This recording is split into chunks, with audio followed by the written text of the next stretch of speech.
지켜봐 주겠네. 살면서 잘생겼다는 말을 들어본 적이 있는가? 잘생겼다는 것은 무엇일까? 옛부터 사람들은 보이지 않는 내면이 더 중요하다고 하지만 우리는 우리가 가진 오감 중 시각을 가장 중요시한다. 눈으로 직접 확인해야 신뢰를 가지고 대상이 지닌 진실을 올바르게 판단한다고 믿는다. 오늘날의 미디어에서 잘생김은 대형 종교시설의 장식처럼 아름답고 신비로우며 그것이 최고의 가치인 것 마냥 포장한다. 그리고 우리는 실제로도 그런 시각적 장식에 열광하며 그것이 옳다고 믿고 있다. 그러나 잘생김의 기준은 시대에 따라 달라져 왔다. 당장 조선시대 신윤복의 미인도를 보면 마늘쪽 같은 코와 쌍꺼풀 없이 가는 눈은 지금의 미 기준과 맞지 않아 고개를 갸우뚱하게 한다. 아마 과거의 황진이가 미스코리아 대회에 나간다면 꼴찌를 할 것이다. 하지만 1945년 해방 이후로 21세기 한국인의 미인과는 정반대로 바뀌기 시작했다. 마늘쪽 같던 코와 아담한 체구는 큰 키와 이목구비로 바뀌고 자세는 당당해졌다.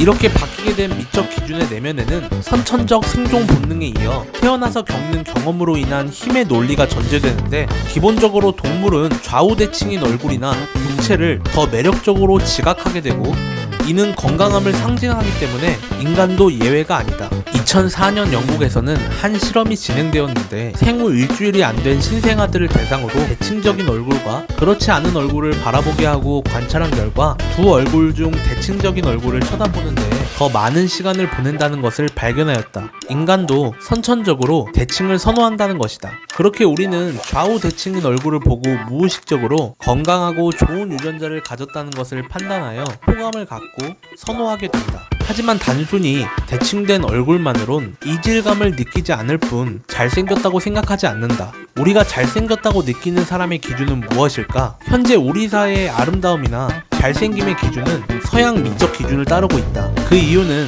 서양의 군사력이나 경제력, 문화적으로도 절대적 우위에 있기 때문인데, TV에는 그들 기준에 아름답고 잘생긴 배우들이 나오고 서양의 옷을 입고 그 기준에 맞지 않는 것은 하찮게 포장한다. 이는 그들의 정치나 재물, 노동이 이면에 작용되는 것이다. 그렇게 원래 있었던 미의 조건은 슬그머니 사라지고 힘과 권력으로 만들어진 결과를 통해 새로운 기준을 만들고 그 대상을 아름답고 잘생긴 것으로 통용하게 만든다. 흰 피부와 짙은 쌍꺼풀, 오똑한 코와 얇은 입술을 가진 배우나 가수들처럼 많은 사람들은 성형수술을 통해 비슷해지려고 애쓴다. 같은 말도 외모에 따라 다르게 느껴지기도 하고 실수를 해도 외모에 따라 동정과 혐오로 나뉘게 된다. 그리고 그에 들어맞는 것을 단순히 아름답고 잘생긴 것을 넘어 선하고 정의로운 것이라고 규정한다. 최근에 북한을 다룬 영화에서 나오는 북한 공작원, 인민군 장교들은 대한민국 최고의 미남 스타들이 연기하며 대부분 특출나고 사연이 있는 멋진 주인공으로 등장한다. 그러다 마지막엔 평화와 소통 통일 등의 메시지를 전달하며 그들도 같은 민족이라는 선역으로 표현되지만, 반대로 조선족에 대한 이미지는 어둡고 더러운 연변거지라는 못생긴 아저씨들을 출연시키며, 범죄도시에 나온 윤계상은 잘생김을 숨기고 잔혹하고 소름 끼치는 못생긴 범죄자로 악으로 묘사된다.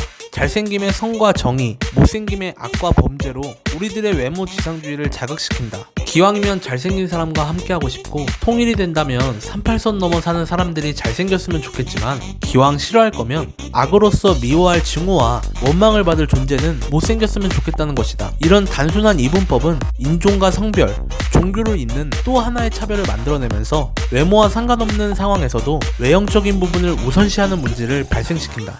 이런 외모지상주의는 결혼과 취업, 인간관계에서 소수의 외모 우월자들에게 혜택으로 인한 불안증과 안이함을 키워주고 대부분의 사람들에게 좌절감, 박탈감, 더 나아가 폭력으로까지 이어지게 된다. 대표적으로 유해진, 김혜수 커플의 연애설에서 대중들의 반응은 김혜수가 아깝다는 반응이 지배적이었다. 유해진과 김혜수 본인들 간의 관계에 대해 아무것도 모르는 사람들이 왜 걔가 걔랑 사겨? 전생에 나래를 구했나? 라는 말에 대해서 무례하고 폭력적이다라고 생각하지 못하고 오히려 덕담이라고 하고 있다.